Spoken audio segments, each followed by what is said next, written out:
Que l'expérience soit synonyme de liberté ou de solitude, de frein ou de moteur, qu'elle soit pour un temps ou pour toujours, ça veut dire quoi être tout seul quand on est entrepreneur? Tous l'ont vécu et tous ont une perception unique. Vous écoutez Tout seul, le podcast d'Orange pour les pros. Je suis Mathilde Guyot et je rencontre pour vous des entrepreneurs qui ont accepté de raconter leur histoire sans phare. Aujourd'hui, nous sommes à Lille pour rencontrer Laurent Kieffer. Bonjour Laurent. Bonjour. Bienvenue dans le podcast Tout seul. Première chose, est-ce que je peux vous laisser vous présenter brièvement ? D'accord. Donc je m'appelle Laurent Kieffer, j'ai 43 ans, je suis infirmier libéral. Je suis infirmier depuis 17 ans et je suis infirmier libéral depuis 14 ans. Ça commence à faire. Est-ce que vous pouvez me dire, est-ce que ce métier d'infirmier, pour vous, c'était une vocation depuis toujours ou est-ce que c'est né plus tard ? La vocation, c'était d'être au service des autres. Donc au lycée, c'était ou la police ou la santé. Ah oui, c'est différent. Oui, c'est différent, mais c'était au service des autres. Et puis, j'ai voulu faire des études de médecine. J'ai essayé les études de médecine. J'avais pas le niveau pour être médecin. Il y a des capacités de travail nécessaires que je n'ai pas. J'étais un peu plus dilettante. Je me suis dirigé vers l'école d'infirmier. Et j'ai tout de suite accroché. Le service des autres, ça vous est venu comment ? Toujours, depuis tout gamin. Depuis tout gamin, j'ai été bercé dans un milieu avec des parents fonctionnaires, un papa qui travaillait pour la police, pour les pompiers, pour le SAMU. Donc tout petit déjà, j'avais les fesses dans un camion de pompiers, sur une moto de police. Donc j'ai jamais envisagé de faire autre chose, que ce soit le commerce, la communication. C'est pas du tout des métiers qui m'attirent. Dans votre imaginaire, à quoi ça ressemblait d'être infirmier ? C'était pas très positif. Ne connaissant pas le métier, je voyais l'infirmière, déjà au féminin, comme le sous-fifre du médecin. Ouais. Sans connaissance particulière. Et c'est en creusant un petit peu, c'est en lisant des livres sur le métier que j'ai compris qu'il y avait une compétence bien particulière, des connaissances sur les pathologies, sur l'anatomie, la physiologie, la pharmacologie, qui étaient bien plus poussées que je pouvais l'imaginer. J'ai eu mon diplôme en 2004. Qu'est-ce qui se passe en 2004 du coup ? En 2004, je suis passionné par la médecine d'urgence. Je fais partie de la génération qui a été bercée par la série Urgence, la série américaine. Donc je ne me voyais exercer que aux urgences. Pour moi, c'était la spécialité noble. Il ne pouvait rien avoir d'autre. J'ai eu la chance au CHR de Lille d'être tout de suite pris dans l'unité de déchocage aux urgences du CHR de Lille. Donc jeune diplômé dans une unité de pointe où on prend en charge des patients extrêmement complexes dans un contexte d'urgence vitale. Là, j'ai vraiment pris mon pied. C'était tous les jours se lever sans trop savoir ce qu'on allait gérer pendant la journée. Et le travail en lui-même était passionnant. On travaillait avec une équipe dans l'ensemble passionnée, avec des médecins qui étaient à fond dans leur travail, dans leur métier. Donc c'était vraiment une super expérience. C'est physique ? Non, pas plus physique qu'un autre. Il faut être solide dans sa tête. Il faut avoir quelqu'un le soir pour rentrer à la maison. Il ne faut pas être tout seul parce qu'on rentre parfois avec les valises un petit peu pleines. Et il faut avoir quelqu'un auprès de qui pouvoir les vider parce qu'on vit des choses parfois un peu compliquées avec des adultes jeunes, parfois avec des enfants, sur parfois des fins tragiques. Donc il faut être solide dans sa tête, il faut être entouré. Il y a l'équipe au niveau du travail et puis il faut quelqu'un à la maison pour être épaulé. C'est des choses auxquelles on est préparé quand on sort de ses études, qu'on est diplômé ? Absolument pas. C'est une grande claque. Pas. Non, c'est une grande claque et on apprend à gérer. On a une vingtaine d'années.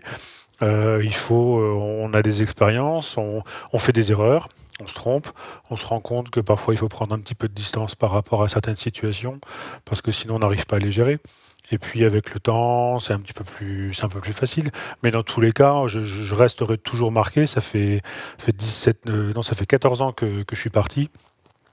Et il y a certaines histoires dont je me souviendrai toute ma vie. Enfin, je les oublierai jamais, quoi. Il y a certains patients, certaines patientes que j'oublierai jamais. Ça vous a construit dans votre façon de travailler par la suite? C'était un peu Oui. un socle dans votre carrière, Oui, ce parce que moment oui, d'urgence? alors déjà, ça permet de tout je vais être dur, mais ça permet de tout relativiser. C'est que je considère que je connais ce qui est vraiment urgent. Donc, quand mes filles viennent me voir avec un petit bobo, je peux parfois paraître un petit peu dur à leur égard, parce que pour moi, c'est ce qu'elles ont, c'est rien du tout, quoi. Donc, de manière générale, avec mes patients, avec mon entourage, ouais, enfin, ce qui pour eux semble grave ne l'est pas pour moi.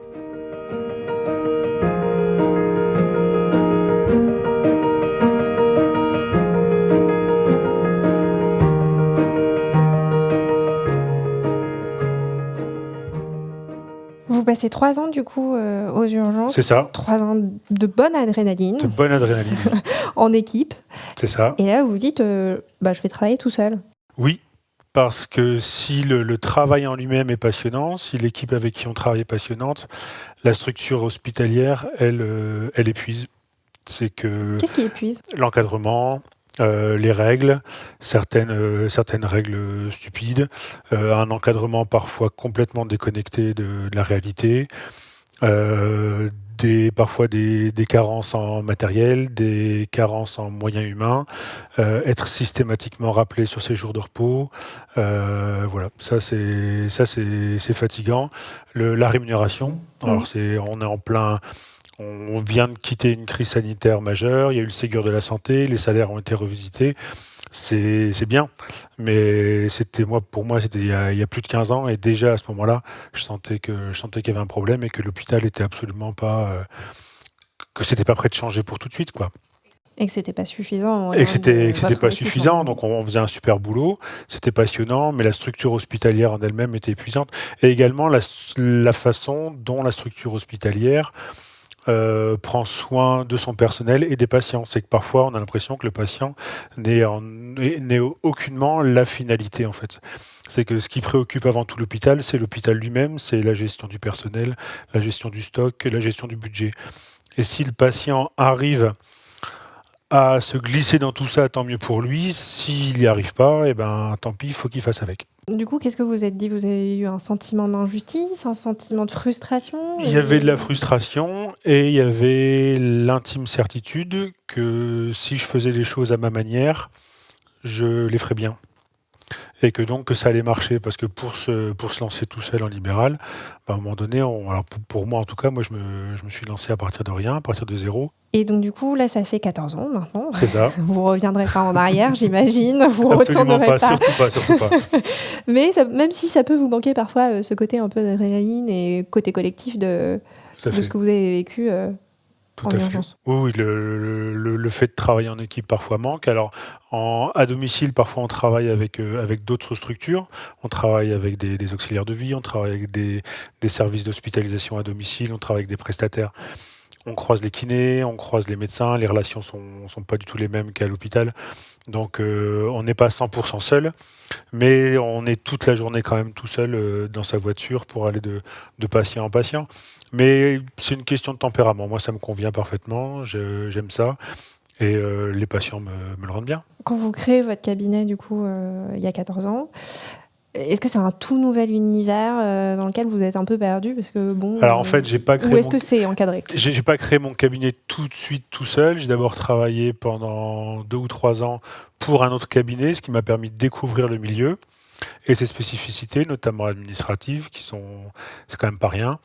Et une fois que j'avais pu acquérir un petit peu toutes les spécificités du libéral, j'avais été un petit peu accompagné. Là, je me suis lancé tout seul. Alors bon, au début, c'est un peu compliqué, hein. Déjà, il faut avoir confiance en soi, ce qui n'est pas forcément mon cas. Donc on se dit, mais est-ce qu'on va y arriver?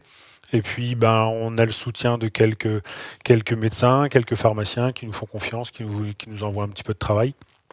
Et puis progressivement, une réputation se fait. Et puis les gens nous font de plus en plus confiance. Le bouche à oreille fonctionne. C'est une branche, c'est un métier, en tout cas la médecine en ville, où tout n'est que question de bouche à oreille. Voilà, les gens ont été satisfaits de vous, donc ils vous recommandent auprès de quelqu'un d'autre. Voilà. Après, aujourd'hui, on a même l'outil numérique, avec notamment Google, avec le principe des avis, où les gens donnent leur avis sur sur ce que vous êtes, sur ce que vous avez fait. Et donc, les patients qui ne vous connaissent pas, eux, ça leur permet d'avoir déjà un avis sur qui vous êtes, quoi. Parce que c'est jamais facile quand on va inviter un étranger, même s'il est professionnel dans son intimité. Parfois, il y a des actes quand même très, très intimes.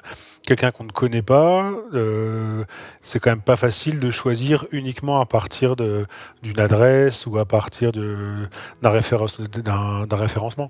Donc, c'est toujours bon d'avoir l'avis des autres, quoi.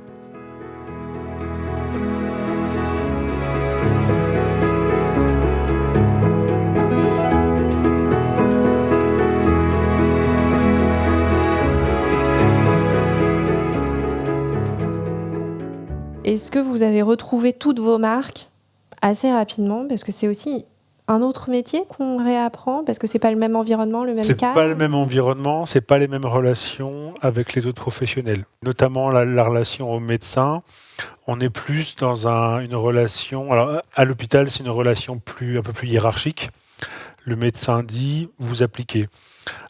En ville, le médecin a besoin de vous, vous avez besoin de lui, il vous fait confiance. Et donc, ça va être J'ai aujourd'hui des relations d'amitié avec certains médecins généralistes parce qu'on a appris à travailler ensemble. J'ai leur portable, ils ont le mien, on communique directement par SMS. Pareil avec les pharmaciens, c'est beaucoup, beaucoup plus simple. On n'a pas certains verrous qu'on peut retrouver dans une structure. Vous avez besoin de quelque chose, vous passez juste un petit coup de fil.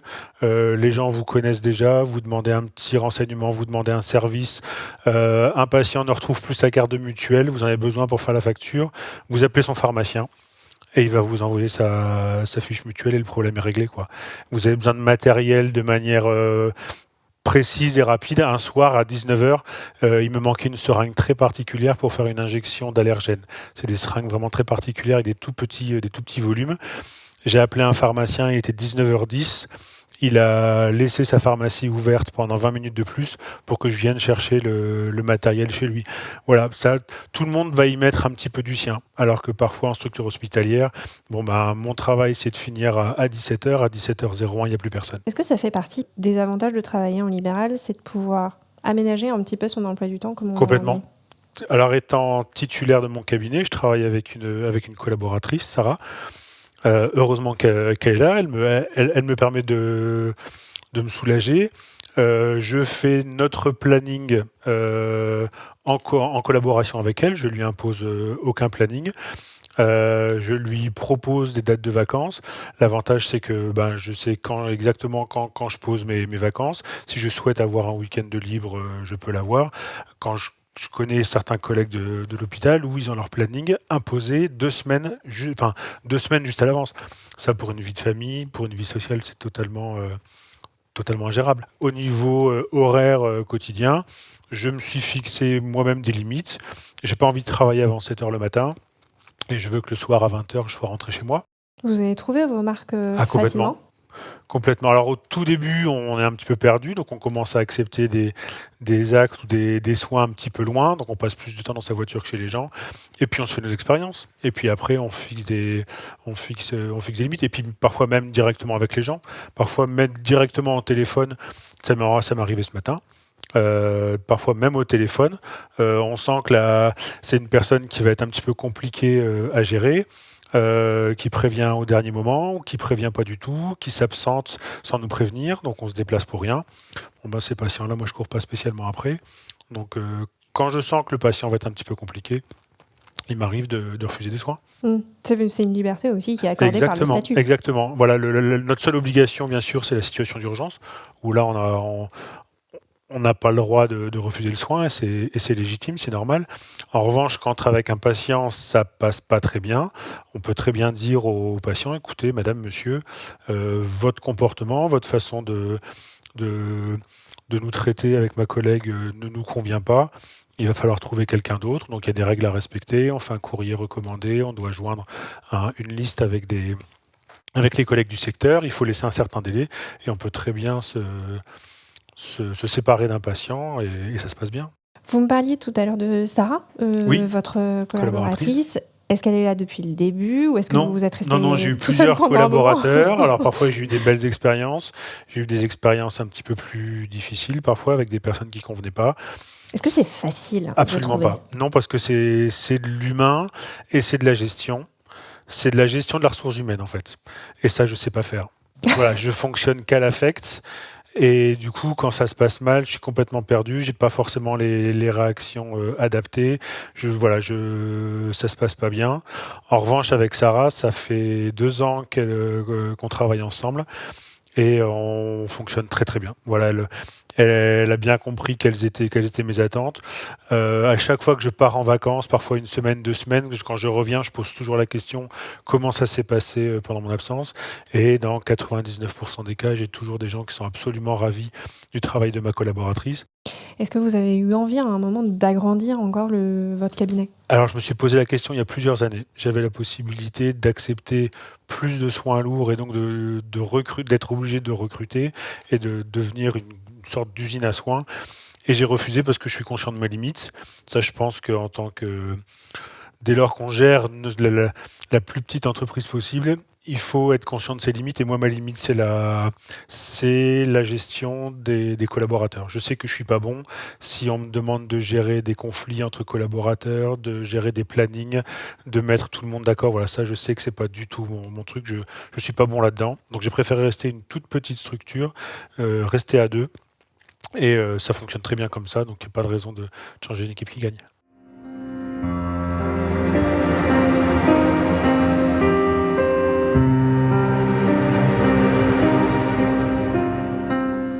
Vous parliez du Covid, parlons-en. Une drôle de période qui nous a tous touchés de plein fouet, mais vous encore plus. Oui. Est-ce que vous avez un souvenir de cette période, en bien, en mal? À quoi ça ressemblait pour vous? Alors pour nous, c'était un petit peu l'impression d'être, quand tout a commencé avec le premier confinement, j'étais pas rassuré. Avec ma collègue, on n'était pas rassuré parce qu'un peu l'impression, on allait un peu à la guerre, alors toute proportion gardée bien sûr, on allait à la guerre Tout seul. un peu tout seul, sans trop savoir qui était en face, quelles précautions on doit prendre. Voilà, on n'avait absolument pas toutes les connaissances qu'on a aujourd'hui. Donc on essayait de glaner quelques protections à droite à gauche, on n'avait pas forcément le matériel. Après, sur le premier confinement, le souvenir global que j'en ai, alors c'est un peu paradoxal, mais c'est un super souvenir. Je dis souvent aux gens qui me posent la question, c'était génial, parce que l'impression d'être porté un petit peu par la population, les applaudissements le soir. Moi, ça m'est déjà arrivé de terminer ma tournée le soir à 20h, sortir de chez un patient avec ma mallette. Moi, j'ai une mallette un peu caractéristique qui fait que on ne me prend pas pour un plombier. Voilà, ça fait vraiment mallette de docteur, mallette de soignant. Tout le monde applaudissait aux fenêtres. Moi, je remontais la rue jusqu'à ma voiture. Bon, c'était un bon souvenir. Il y avait aussi les relations avec les forces de l'ordre qui étaient toutes particulières. Le simple fait d'avoir un caducé derrière le pare-brise nous ouvrait toutes les portes, hein, si on voulait, alors que ce soit un barrage de police, que ce soit pour aller faire ses courses sans faire la queue. J'avoue que c'était un moment assez jouissif. Bon, après il fallait que ça s'arrête, mais c'était quand même sympa pour nous. Est-ce que même si vous étiez tout seul, vous avez pu retrouver un petit peu de solidarité entre confrères et consoeurs? Oui, il y a un collègue qui a créé un groupe WhatsApp pour tous les professionnels de santé du secteur. Donc à l'époque, c'était essentiellement médecins et infirmiers, pour pouvoir se filer tous les bons plans.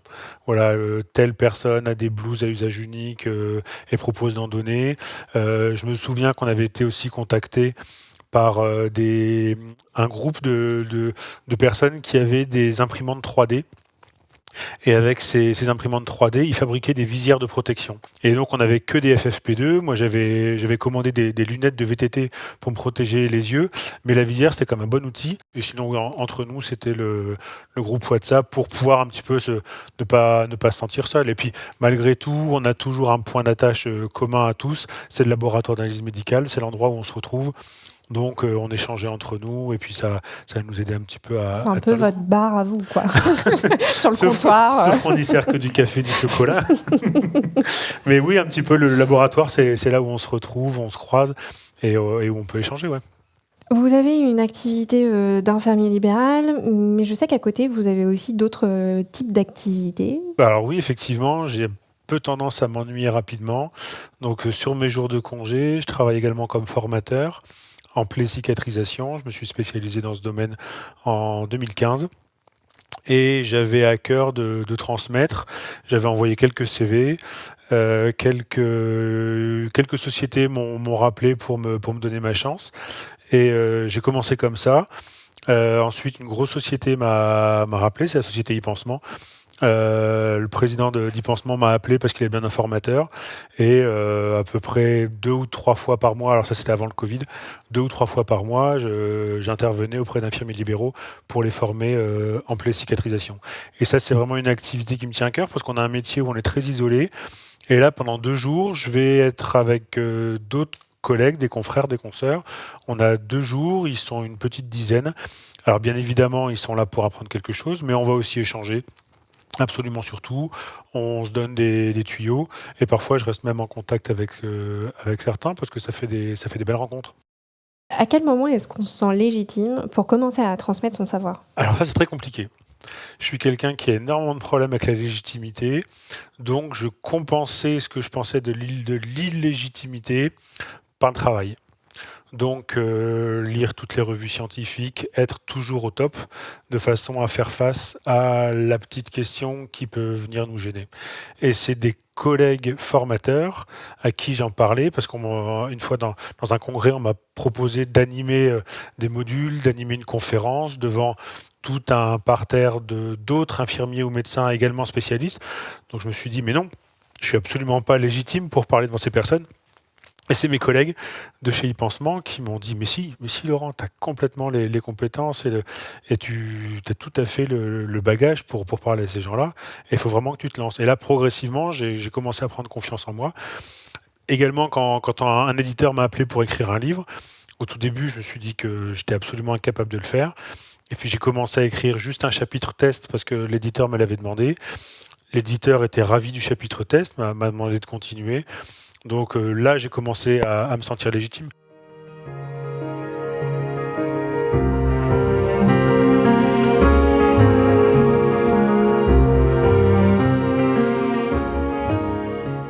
Vous êtes quand même dans un métier où il y a beaucoup d'humains, beaucoup d'intime, beaucoup de... Est-ce que c'est facile de rentrer chez soi et de mettre sa blouse sur le porte-manteau et d'être voilà, le Alors papa sur la partie soins, sur la partie patient, oui, parce que l'expérience permet de le faire. C'est aujourd'hui rentrer et déconnecter, et s'obliger à déconnecter parce que certains patients vont abuser. Ils ont votre portable. J'ai déjà des patients qui m'ont appelé un samedi à 21h pour prendre rendez-vous. Là, il faut fixer des limites. Il faut leur dire stop, ça c'est pas possible. Donc une fois que je suis rentré chez moi, sauf urgence, le téléphone il est rangé. Donc, et puis j'ai une collaboratrice quand je travaille pas qui, voilà, sauf si vraiment elle a besoin d'un conseil, je vais toujours être là pour elle. Mais pour ce qui est de gérer les soins, gérer les patients, je lui fais 100% confiance. Et là-dessus, je déconnecte. En revanche, là où j'ai du mal à déconnecter, c'est de me dire qu'il y a toujours un petit truc à faire, il y a toujours quelque chose à améliorer, on peut toujours aller un peu plus loin. Donc parfois je remets le nez dans ma gestion, je remets le nez dans un projet. Voilà, s'il y a un gros défaut à l'exercice libéral et l'exercice solo, c'est qu'on perd définitivement la tranquillité d'esprit. C'est que même partir en vacances, on se dit que voilà, on a un métier où on est obligé d'assurer la permanence des soins 7 jours sur 7. Donc quand je pars en vacances, je pars jamais très loin parce que je me dis que si ma collègue, pendant mes vacances, se casse une jambe, a un accident de voiture ou a un problème familial, je dois pouvoir assurer en dernier recours. Pendant le Covid, en janvier, moi j'ai attrapé le Covid.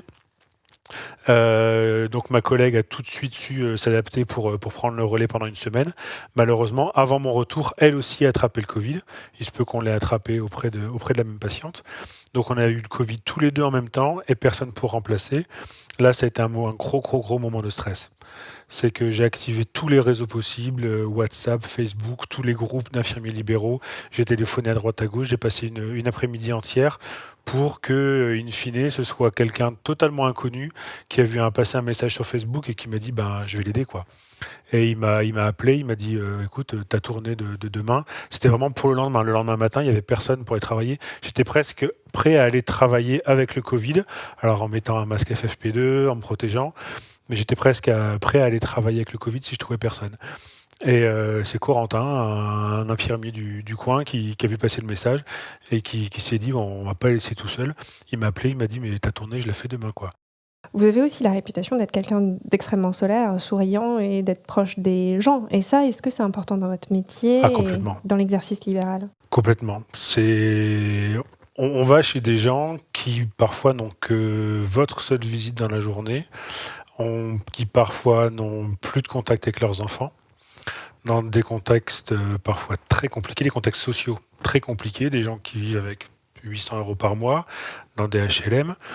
Voilà, ces gens-là, on est leur seule visite de la journée. Moi, je suis d'un naturel plutôt optimiste et plutôt gai en général. Donc je leur apporte ça. Alors, chez le patient que je connais à peine, que je vais voir 4-5 jours, je vais rester plutôt neutre. Chez les patients qui me connaissent depuis de nombreuses années, ils ont dû me voir... Ils ont déjà eu l'opportunité de me voir danser, de m'entendre chanter. Voilà, et puis parfois on se confie auprès de certains quand on a des difficultés. Et voilà, on fait avant tout un métier humain. Comme je dis tout le temps, même si techniquement vous n'êtes pas bon dans ce métier, si vous avez le côté humain, vous réussirez à faire quelque chose. L'inverse n'est pas vrai. Vous pouvez être une bête techniquement, vous pouvez connaître votre pharmacologie sur le bout des doigts, vous pouvez faire des prises de sang qui font pas mal chez des gens impeccables. Si, niveau humain, si humainement, vous ne savez pas vous faire apprécier des gens, ça va être un peu plus compliqué. C'est quel ratio, vous diriez, d'humain versus technique ? Je dirais c'est 70-30. Quand même une recette. Ah ouais, non, il faut. Enfin, après, c'est mon analyse. Tout le monde sera peut-être pas d'accord avec moi. Est-ce que vous auriez un conseil ou 2 conseils, je prends, pour des gens qui souhaiteraient s'installer, des professionnels de santé qui souhaiteraient s'installer en exercice libéral ? Ça prend beaucoup, mais ça rend beaucoup. C'est-à-dire que ça va vous prendre du temps, ça va vous prendre de l'énergie, ça va être difficile, mais on a un lien avec les gens absolument extraordinaire. Et le deuxième conseil, ne faites surtout pas ça que pour l'argent. Si vous faites ça juste pour augmenter vos revenus, vous allez vous planter. Ça a été le cas, j'ai eu un collaborateur comme ça, j'ai senti que c'était purement pour l'argent, et ça s'est mal passé, ça se sent. Ça se sent quand vous cherchez à aller vite, et quand vous prenez pas soin, quand vous prenez pas le temps de faire les choses correctement, ça peut pas marcher. Merci beaucoup Laurent de nous avoir reçus.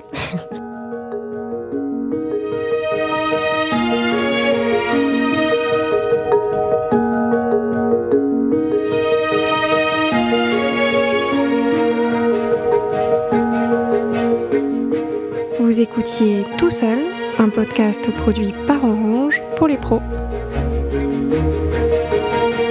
Sans vos histoires, Tout Seul ne pourrait pas exister. Vous souhaitez à votre tour nous raconter votre parcours, il suffit de nous contacter via nos réseaux sociaux d'Orange Pro. Si vous avez aimé ce podcast, partagez-le, mettez-lui des étoiles et abonnez-vous pour être informé de la sortie du prochain épisode.